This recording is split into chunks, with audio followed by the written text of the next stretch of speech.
Kasus penemuan jenazah Astri Evita Suprini Manafe dan Lael masih menyisakan misteri terkait siapa dalang dibalik kematian tragis ibu dan anak itu. Sebulan berlalu, polisi masih belum menemukan pelaku pembunuhan. Astri dan anaknya yang masih berusia 1 tahun ditemukan tewas di proyek penggalian pipa di Kalidendeng, Kelurahan PKC Euleta, Kecamatan Alak, Kota Kupang, Nusa Tenggara Timur. Mayat ibu dan anak itu pertama kali ditemukan oleh pekerja proyek pada Sabtu 30 Oktober 2021. Astri dan anaknya selama ini tinggal di Jalan Perintis Kemerdekaan, Kelurahan Kelapa Lima, Kecamatan Kelapa Lima, Kota Kupang. Mereka terakhir kali meninggalkan rumah pada 27 Agustus 2021. Ayah kandung Astri, Saul Manafe, mengatakan anaknya berencana hendak mengikuti tes CPNS di kampus Politeknik Provinsi NTT pada 15 September 2021. Anak dan cucunya itu pergi dari rumah pada Selasa 27 Agustus 2021 malam tanpa ada masalah. Saat itu, Astri dijemput teman dekatnya bernama AR. Setelah itu, Astri tak ada kabarnya. Saul sempat menghubungi Astri melalui ponsel, namun berada di luar jangkauan. Sang ayah pun berusaha menelpon AR yang waktu itu menjemput Astri dan anaknya, namun AR tak mengetahui keberadaan Astri. AR dan rekannya B sempat ke rumah Astri dan mereka bertemu Saul yang bercerita jika Astri dijemput oleh Randy. Karena belum juga pulang, keluarga pun mencari Astri, namun hasilnya nihil.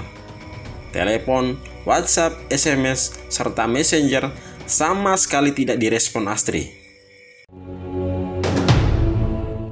Saul mengaku putus komunikasi dengan Astri sejak akhir Agustus hingga berita penemuan jenazah ibu dan anak itu akhir Oktober lalu.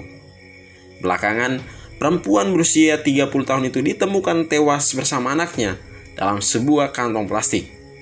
Rencana tes PNS tanggal 15 September pun buyar lantaran Astri menghilang.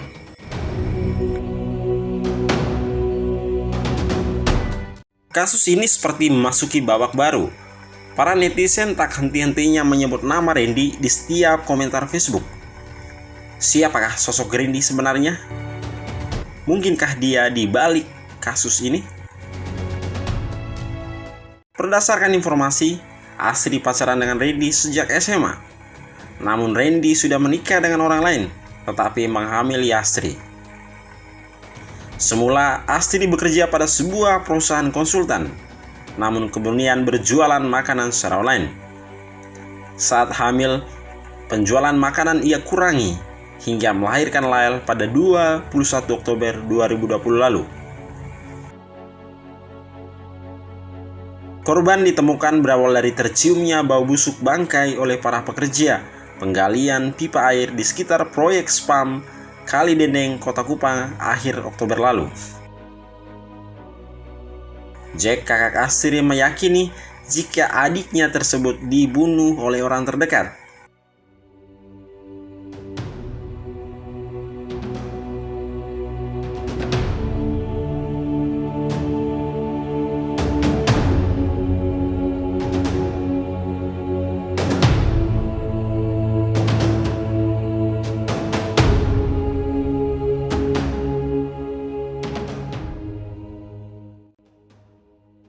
Selama Astrid tidak diketahui hilang, itu Bapak tahu dia keberadaan dia di mana? Kita tidak tahu di mana. Tidak tahu. Hanya dijemput oleh kawan akrabnya, hilang dari tangan dia di dalam perjalanan sebelum sampai tempat tujuan. Itu kapan Bapak dia dijemput? Sejak tanggal 27 Agustus bulan kemarin. Sepanjang itu dari keluarga mencari tidak, Pak? Kita mencari di keluarga, tapi tidak dapat kontak juga. Di keluarga semua tidak ada. Sudah sempat lapor ke polisi tidak ketika dia hilang dari rumah Bapak? Kita memang waktu itu tidak sempat lapor polisi karena kita punya keyakinan bahwa dia ada masalah pribadi yang dia pergi mau menyelesaikan secara empat mata dengan orang yang bersangkutan. Justru itu kita tidak menyangka bahwa terjadi seperti hari ini, biar dia menyelesaikan urusan dia. Dan saat itu tanggal 28 Agustus sampai detik ini hilang kontak. Bapak keluarga tahunya kapan dari pihak kepolisian tentang dua jenazah yaitu Astrid dan Lael ini, Bapak? Yang kita tahu informasi awal bahwa penemuannya itu tanggal 30 Oktober. Sedangkan tanggal 1 November baru kita dengar informasi dari Astrid punya teman akrab di Rote. Dikatakan bahwa ketika dia melihat di Facebook bahwa ada temuan jenazah ibu dan anak. 2 hari turut-turut kita ditelepon tapi belum gubris karena mau mau kumpulkan keluarga saudara semua dulu. Sehingga tanggal 3 itu baru kita datang melapor bahwa kita punya orang hilang dari rumah dijemput oleh si A.